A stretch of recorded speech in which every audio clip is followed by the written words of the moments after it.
Hello there and welcome back. My name's Neil Cook and welcome to my YouTube channel, The Psychic Chef. Today I'm going to make döner kebab, a traditional style method using all the ingredients you see in front of you, and the methods and ingredient will all be in the description as always. So let's get into it.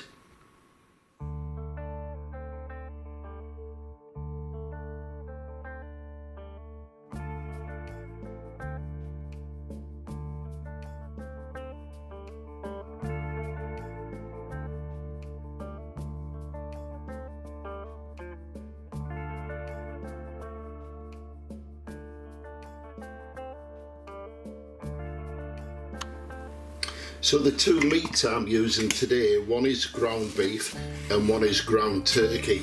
Now it is traditionally used in Berlin where they mix beef with fowl, in my case being turkey, and make the doner meat out of that.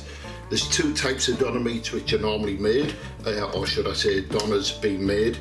One is all meat slices and the other one is like of the minced variety which you see in your local kebab shops. So what I'm going to do now is blend this onion. I'm going to only take the juices from this onion and pour onto my meat, just like the Chinese, and they use carbonated soda or baking powder to tenderize their meats. Well, the Turkish use the juice or the water from an onion, and that does exactly the same. It tenderizes all the meats. So I'll just blend these now.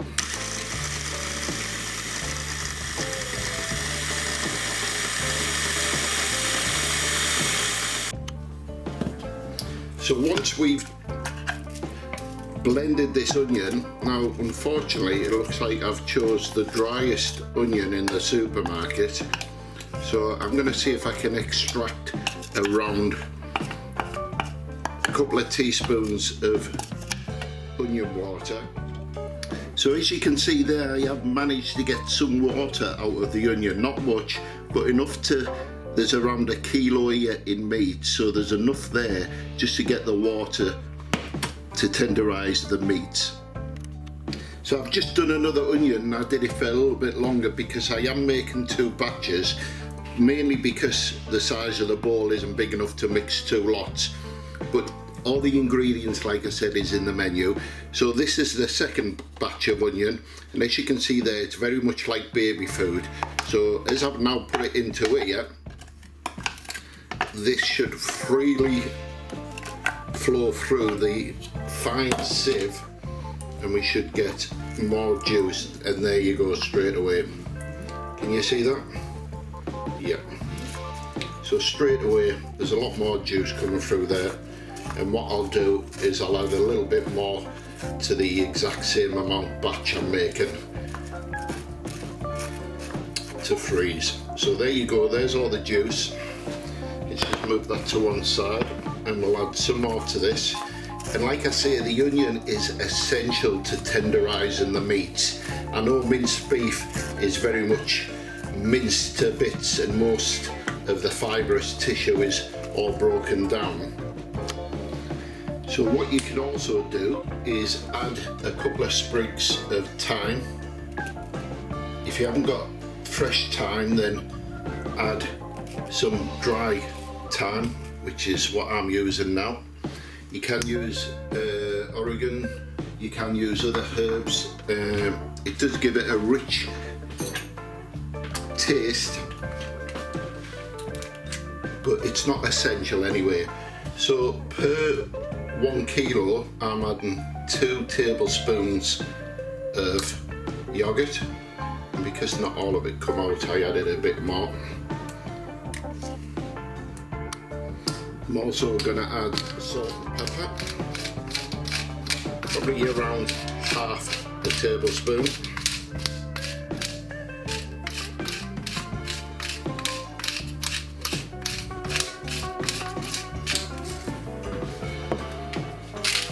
And same with salt.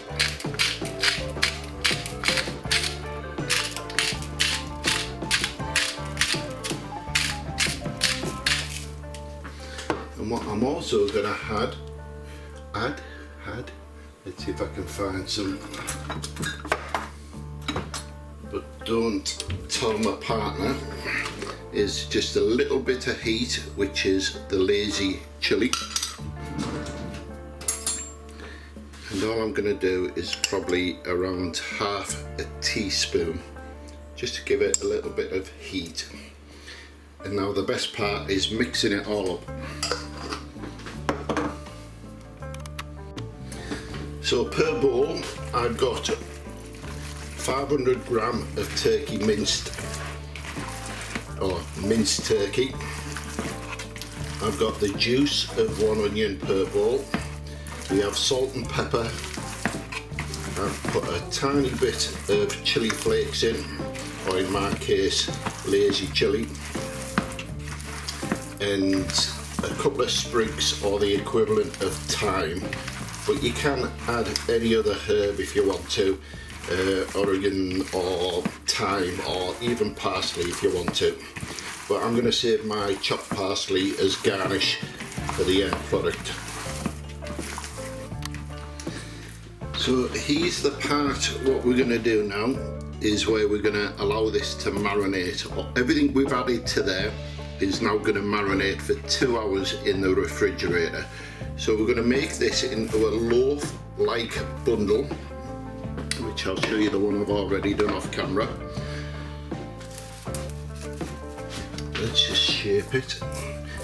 Now the better we shape it here, the easier it is to cut later on, because we're going to freeze one of these, and every time we fancy a doner kebab or a doner, we're going to remove it from the refrigerator, and within an hour we can start slicing at the slowly defrosting edge, right? And then when we're finished, wrap it back up in parchment paper and put it back into the freezer. Did I say freezer first time? So if we make it into a choppable, good sized portion slice from the beginning, when it comes to cutting it from frozen, it will be a lot easier to get a good slice. Worst scenario, if you cut it at an angle, then you'll get more of a slice, you will. So all we're going to do is initially wrap it in kitchen wrap, or cling film as we call it in the UK. Just like that. And this will allow all the flavours within to slowly marinate together. And the reason why we're putting it in the refrigerator first is so that these flavours can start working not only on the meat, the onion, water can start reducing any fibrous tissue left in there.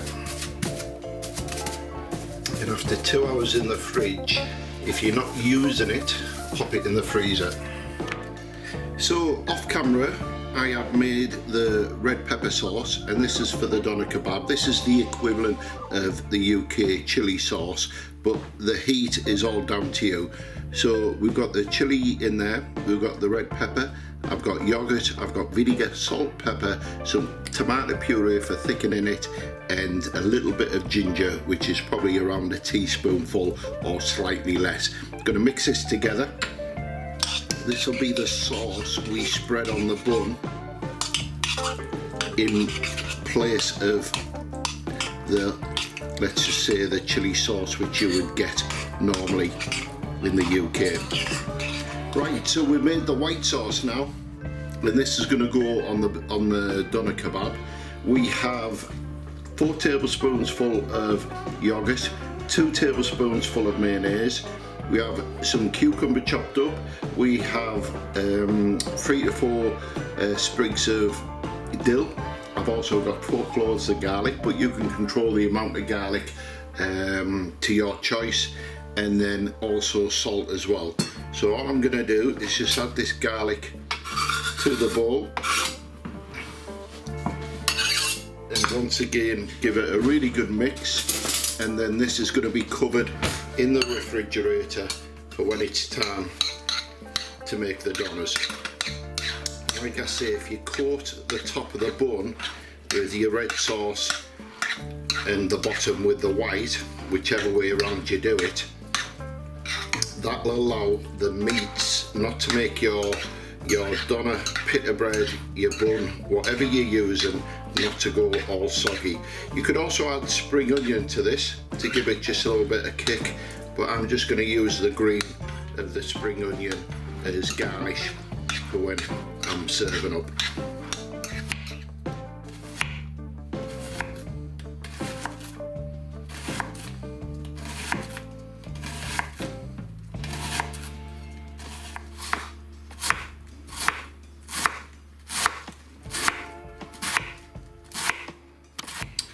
Once we've washed our red cabbage and give it a good shake, what we want to do is add salt. This salt will help to give this cabbage an unbelievable crunch. It'll break down the red cabbage, so salt and vinegar on there. And then what we do is give it a really squeezy crunch and then leave it to stand. When it comes to serving this up in your doner or your bun, you will know why you've added the salt and the vinegar on it. So my veggies are all ready. The cabbage is being soaked in vinegar and salt, as you've seen. It tastes absolutely amazing. If it sounds weird, believe me, try it. Vinegar, salt, give it a good scrunch and it just breaks it down straight away. Really nice. Washed lettuce, cucumber, spring onion for garnish. I've got some parsley there, cucumber, red onion. Always chop your onion first because I think onion tastes so much better when it's been stood a while in the open air. Grated carrot, I've used my spiralator. Got mayonnaise for garnish and parsley, lemon juice because every salad needs lemon juice, and tomatoes for my good self because my partner doesn't like tomatoes. So what I'm going to do now, the meats have been in the refrigerator for 2 hours. I'm going to pop them both into the freezer. I'm going to allow them to firm up so they're strong enough to cut with a sharp knife. I don't want them too frozen because then I'll need probably a chainsaw. However, when they're being frozen for some time and you're going to have a meal with them, bring them out of the freezer probably an hour before use and start slicing from the side. But I will give you a tip: if you flatten one side of it first, that'll be an excellent anchor point when it comes to chopping because the roll won't roll, if that makes sense. So it's been in the refrigerator, or should I say freezer, for probably just under 2 hours. It's firm but not frozen, but this will allow me to hopefully cut nice slices off and then place in the pan.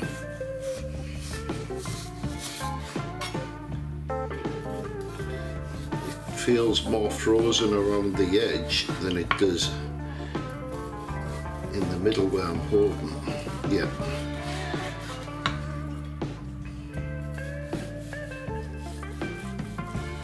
So normally these would be a lot thinner, but it's quite frail as I'm cutting it. But if I can keep them in shape once in the frying pan, they will stay together.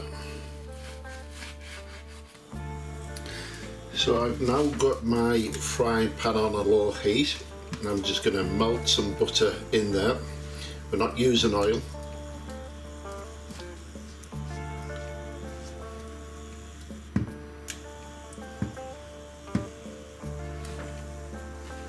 And straight away before these start defrosting, we'll start adding them. We may have to cook them in batches.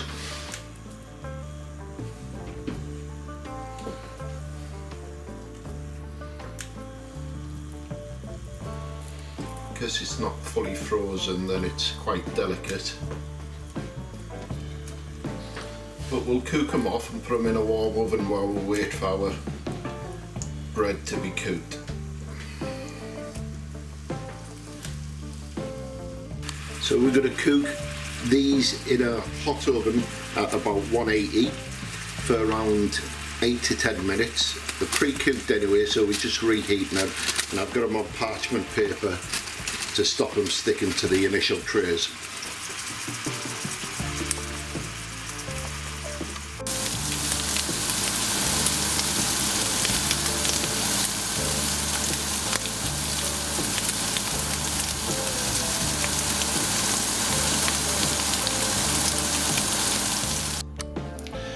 Right guys, this is how we make a doner kebab, UK style.